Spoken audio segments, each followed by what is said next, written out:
Hi everyone, it's Wednesday and it's time for a Pam chat. Now I know I'm earlier than I usually am on Wednesdays because I have a holiday party to go to today. Now I'll be honest with you, I have been struggling to get into the holiday mood. And so I've been debating all day whether I'm going to go to this holiday party, and I decided to kick myself in the butt and said go ahead and go, because I am not going to let Donald Trump steal Christmas. I'm going to find a way to get myself in a positive frame of mind and a holiday spirit. So I'm going to go and mingle and mix and enjoy the holidays. But I do know that it is not a good idea to try to be coherent after a holiday party. So I am doing this Pam chat before the party. Now, there are 3 topics for tonight. One of them is about the Russian hacking. Number 2, I want to talk about conflicts of interest. And number 3, I want to talk about the Florida Democratic Party leadership. Before I get to our substantive issues, there are, of course, a couple other things that I need to mention. One is that I found a fantastic recipe for eggnog Christmas cookies. I'll let you know how it turns out. It sounds pretty delicious. The other thing is I want to talk a little bit about what's going on with football. Yay to my Washington Huskies. I went to college with Chris Peterson, who is the head coach of the Washington Huskies. They got into the college playoff. Right on for them. So I am cheering for Washington in the playoff. I know they've got their hands full with Alabama. But if anybody can trickerate his way into a win, it is Chris Peterson. He's a friend. He's a great guy and an amazing coach. So go Huskies. Bad news on the Miami Dolphin front. Apparently Ryan Tannehill has injured his knee. It's not as bad as it could be, but it's still bad enough to seriously hamper our playoff hopes. We are still in the wild card hunt. I don't think there's any realistic chance that we'll win the AFC North directly, but who knows what happens with Oakland anyway. Long story short, I think we've got a shot at it. I don't know enough about our backup quarterback to have a strong opinion about whether he has the chops to get us there. But at least Miami won their last game, and they certainly had to overcome a lot to win this past Sunday. So cheers to my Miami Dolphins. Enough about football. Let's talk politics. The first thing I want to talk about is this Russian hacking situation. I've been on social media. You guys have seen me out there talking about this. And here's my problem. I don't give a damn whether the Russian hacking affected the election, because it's impossible to measure the effect that something has like that. I mean, we're talking about millions and millions of people getting messages and articles of WikiLeaks and this, that, and the other thing. The point is, they wouldn't have done it if it wasn't going to do something. And it did. All of us can remember the number of stories that we heard about WikiLeaks this and WikiLeaks that and WikiLeaks that. WikiLeaks is not a hacker. WikiLeaks is a distributor of hacked information. So let's get that clear. The entity that engaged in the hacking was Russia. Let me repeat. An enemy of the state did the hacking. And they gave that information to WikiLeaks. Now, they had a lot of information to give, not just on Democrats, but also on Republicans. And they simply chose to give that which would be most damaging to Hillary Clinton. Now, some of you say, oh, not a big deal. Big fucking deal. And yes, I did drop the F-bomb. It is a big deal. And the reason it is a big deal is because of the precedent that it sets. If we turn a blind eye and say, oh, well, we'll just go with that, what we do is send the signal to the rest of the world that they too can play in our politics to their heart's content, and that we will absolutely accept whatever it is that they choose to do. That is a lousy precedent. And I don't care whether you're left, right, center, Republican, Democrat, whatever. First and foremost, you must be a patriot. You must be a lover of the United States. And if you are not, then you have no business being here. I don't want to hear your excuses as to how Donald Trump would have won anyway. Maybe he would have. I don't know. But what I do know is that the process has to be protected, not the outcome. The process has to be protected. Every elector should be briefed on what the Russians did and the impact that it could have had. Because I don't think we need to prove that it did or did not have. It could have had, and that's bad enough. Now the question then becomes, well, what do we do about this? My solution is very simple. Allow Barack Obama to stay in office just for a short period of time until we can have another election. One that is not tainted by selective document dumps of the Russians. If people choose to vote for Donald Trump again, okay, bully for him. I think that's crazy, but they could choose to do that. If they, at this point, realize, maybe this is not such a great outcome, maybe this is not such a great process, then maybe we get a different outcome. I am willing to accept the outcome of a new election if it is taint-free. And I don't know exactly how you guarantee that it's taint-free, but we can guarantee that the one that we just had was not taint-free. Let's just admit that. Okay, so I have a big problem with this. I, as a patriot, as an American, I am outraged that Russia engaged in an act not just of espionage, but of war, and that there are Americans who are loudly proclaiming that that is not a big deal. Ronald Reagan would have never accepted that. So who are you people? And who do you think you follow? Because that's not even what Republicans believe. The Russians have never been our friends, and they don't become our friends because they're good money for Donald Trump. Let's remember who we're dealing with. That's enough about that. Number 2, I want to talk about conflicts of interest. Now, it has become patently clear that Donald Trump is conflicted up and down the wazoo. He has business interests all over the world. He's got business dealings with all kinds of people. And he's made it clear that he's not interested in divesting, that he's either going to give it to his kids, which is not a divestment, or he's going to keep running it himself. Because, of course, the presidency of the United States is now like an inconvenient side gig. Who the hell is this guy? More importantly, who does he think he is? We have never accepted public officials using their office for self-enrichment. Never. Not at any level of government. And I repeat, not at any level of government is that okay. If you are a car dealership owner and you become mayor of a city, you cannot use your mayorship to advance your business. You cannot do that. That is called corruption. I am deeply concerned that Donald Trump is setting a completely new standard, which says, hey, if I've got money, I get to keep on doing my side thing and then use my political office to make myself and my children richer. That is what we call banana republic kinds of corruption. Even in Brazil, which has had many problems with corruption, that is the kind of thing that would put you in jail. I am shocked.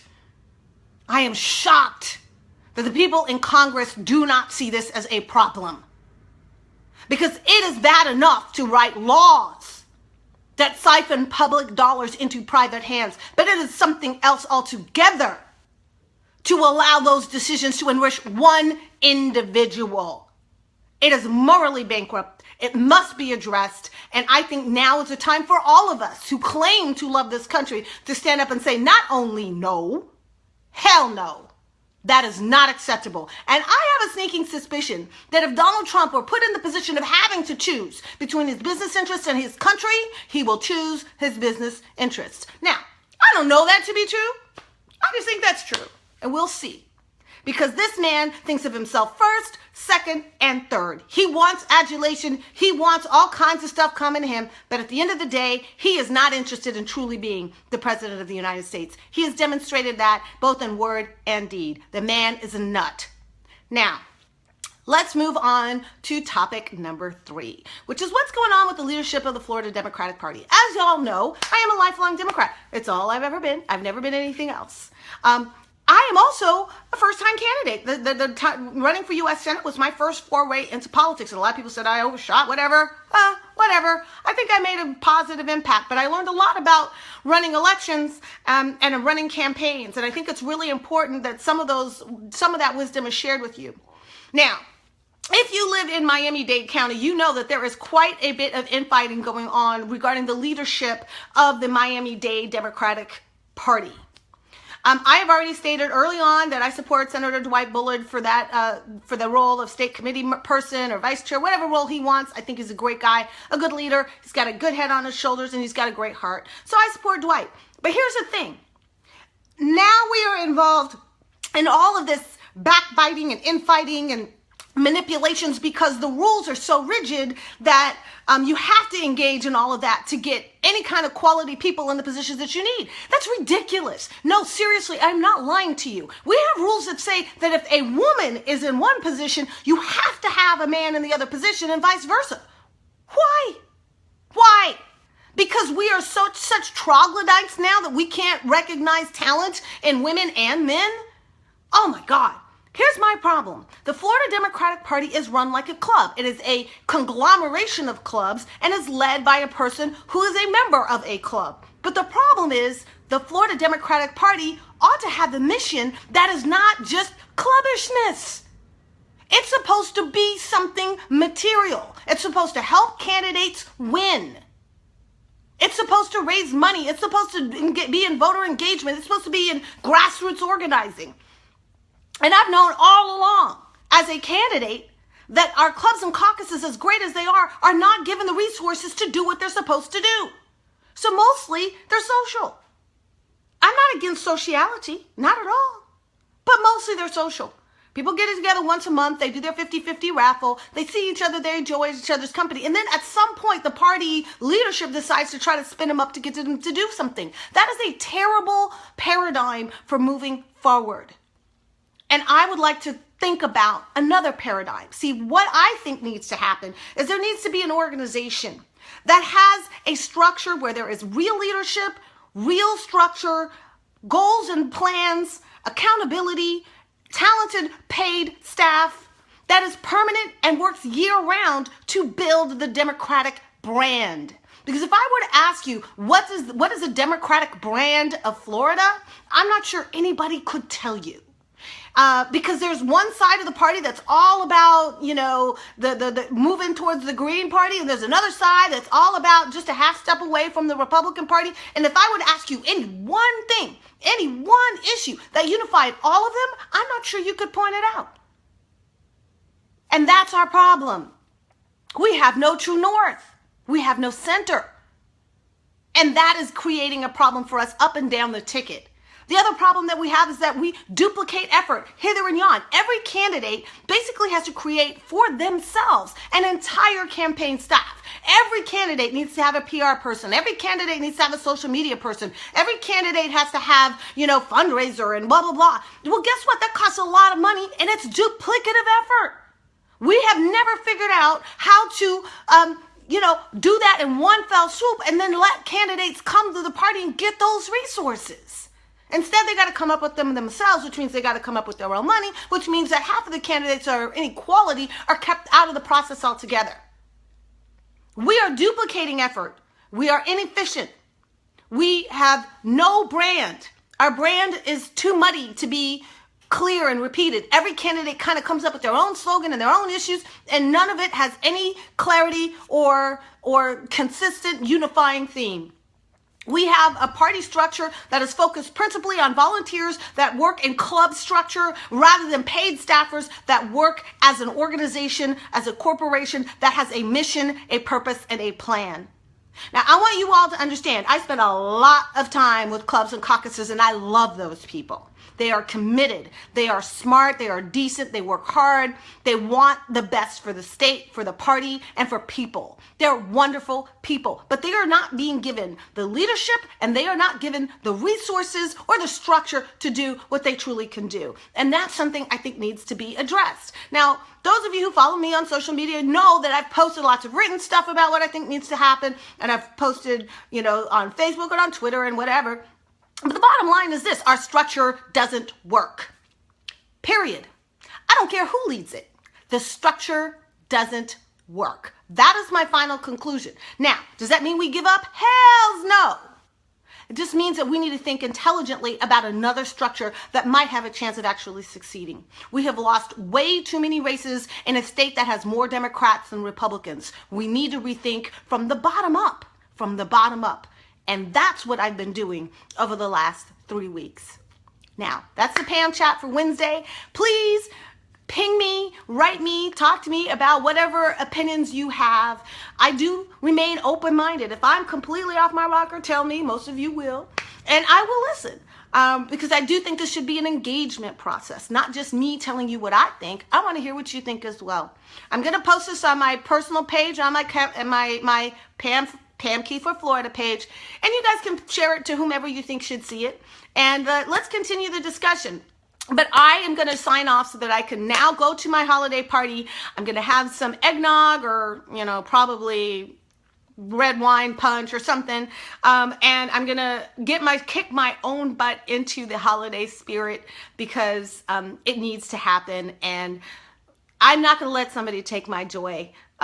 There's still positive things that we need to focus on. Oh, and one last thing, I did have a good time in New Orleans. We got 13 people up to New Orleans. We did knock doors for 3 days. We had a great time up there.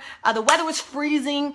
The food was outstanding. We made good friends. We had a good time. Thank you all who supported that Louisiana GOTV effort. I'm sorry that Foster Campbell didn't win, but I do know that he got more votes because we went up there, and that's really the point I was trying to make. God bless you all. Have a great week, and I will see you once more before the old holidays hit us. Ciao.